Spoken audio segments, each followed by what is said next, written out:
Bonjour, on se retrouve aujourd'hui pour un exercice de première terminale Bac Pro qui est tiré du module, soit du module HS4, comment peut-on améliorer sa vision, ou soit du module SL4, comment voir ce qui est faiblement visible à l'œil nu.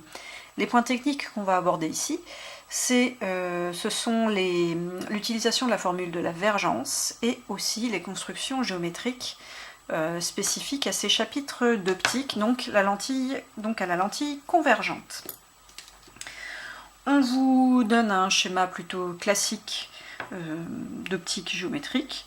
Petit rappel technique, la droite qui est au milieu, ça s'appelle l'axe optique.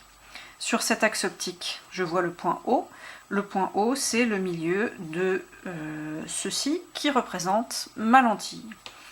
Le point F, c'est le foyer principal objet, et le point F', c'est le foyer principal image. Et là, on vous met une petite flèche avec AB qui représente l'objet, donc l'image l'objet, ce qu'on veut voir à travers la lentille.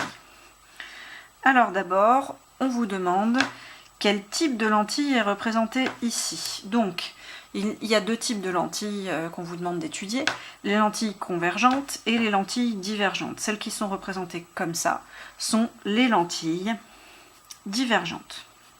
Les lentilles convergentes, pardon.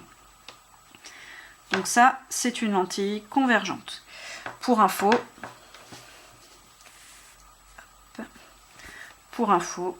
les lentilles divergentes, dont l'étude n'est pas au programme de Bac Pro, on vous demande seulement de savoir comparer convergente et divergente. Lentilles divergentes, on va les représenter comme ça. Voilà. Ensuite, on vous demande comment s'appelle la distance OF'.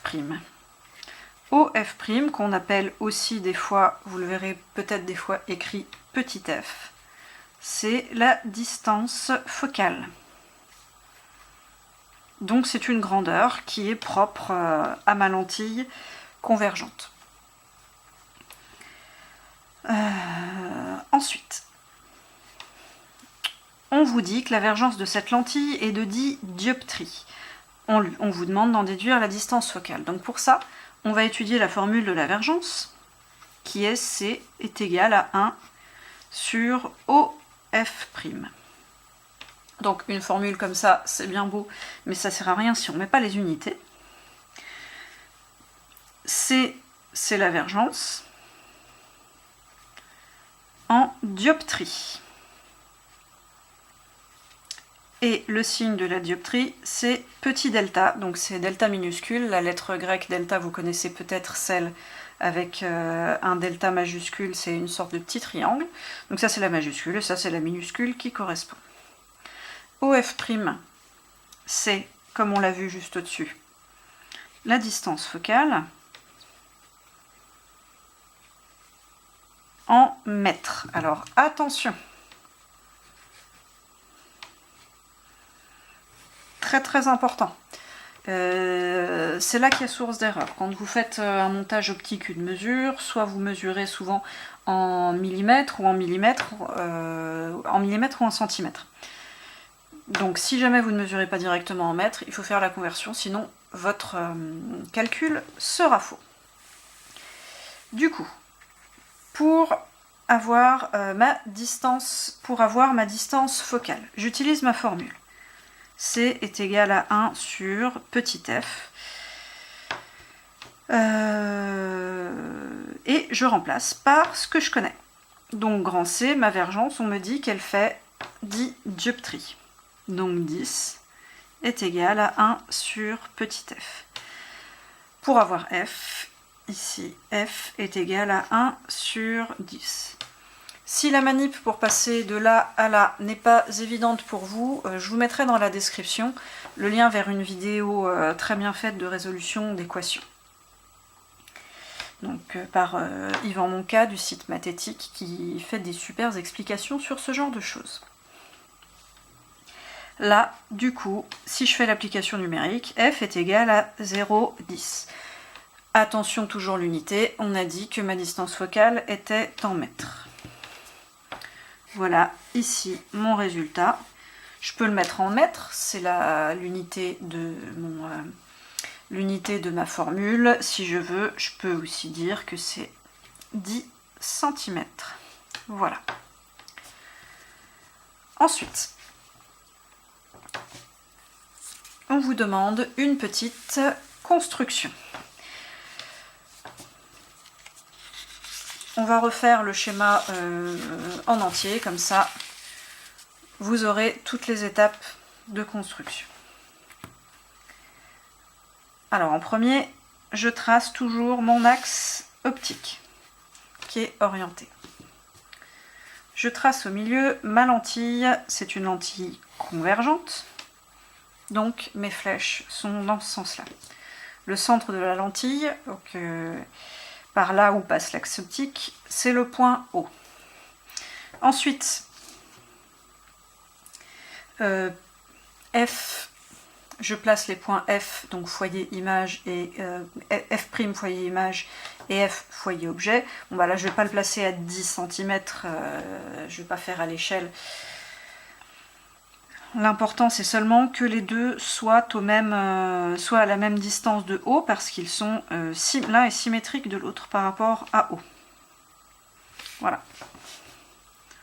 Donc F et F'.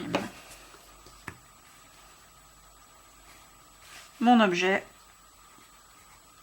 AB. Maintenant on vous demande de tracer deux rayons particuliers.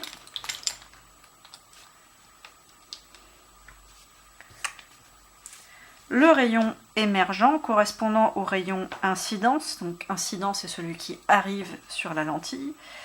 Rayon incident provenant de B et passant par O. Donc je proviens de B, je pars de B et je passe par O.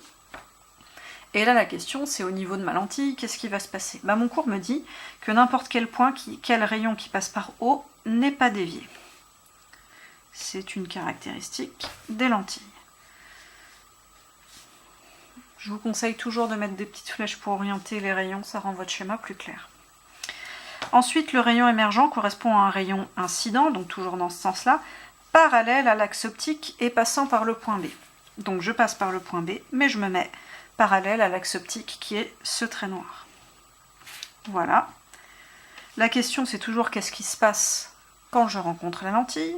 Et bien là, pareil, mon cours me dit que quand je rencontre la lentille, quand un rayon rencontre la lentille et qu'il est parallèle à l'axe optique, il va passer par le foyer image, donc par F'.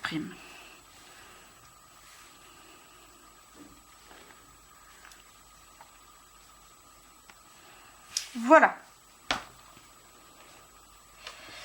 Voilà ma construction. Donc ici, l'exercice normalement se termine.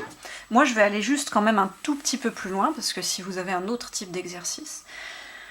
Là, qu'est-ce qui va se passer? Donc là, je vois que j'ai pas fait mon axe optique assez grand. C'est que là, je vois que mes rayons se rejoignent en ce point-là.